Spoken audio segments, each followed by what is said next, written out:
Hi, I'm here tonight. I'm talking with Pastor Linkous from New Life Christian Fellowship in Titusville, Florida.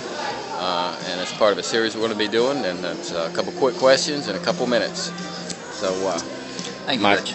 My first question to you, Pastor Dr. Linkous, is what do you feel like the biggest threat to Christianity is today in the time that we live?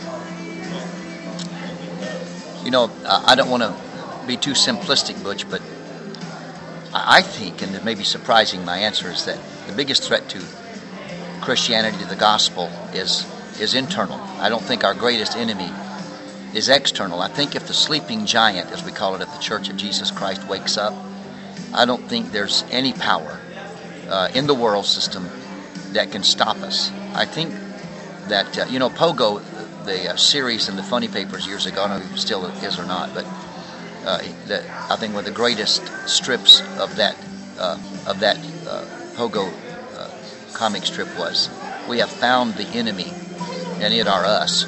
We have found the enemy, and it are us. Yeah. And many times we're our biggest enemy. We shoot ourselves in the foot. We get offended. There's way more Christians that have left the church offended, and possibly very legitimate reasons to be offended, but they stay offended. They don't come back. A lot of Christians, probably more Christians every Sunday morning, that don't get up and go to church than do. And if we could have that revival of commitment, that revival of fervor and passion back in the believer, even the believers that are in the church, if we can understand the seriousness of our cause and to keep Christ and His great commission, His cosmic assignment to go into all the world, and as we go to tell this message, to preach the gospel, if every Christian would do that, there is no power outside of the church that could ever defeat us.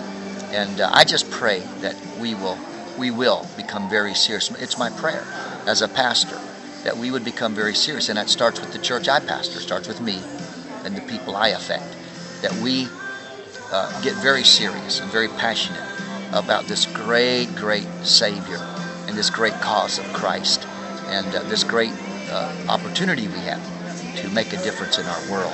And I believe if the church wakes up and gets shaken off the lethargy, then we win. I don't think there's an opponent in the world out there. There's no demon out there that can stop a church that's passionate about the Savior, Jesus Christ.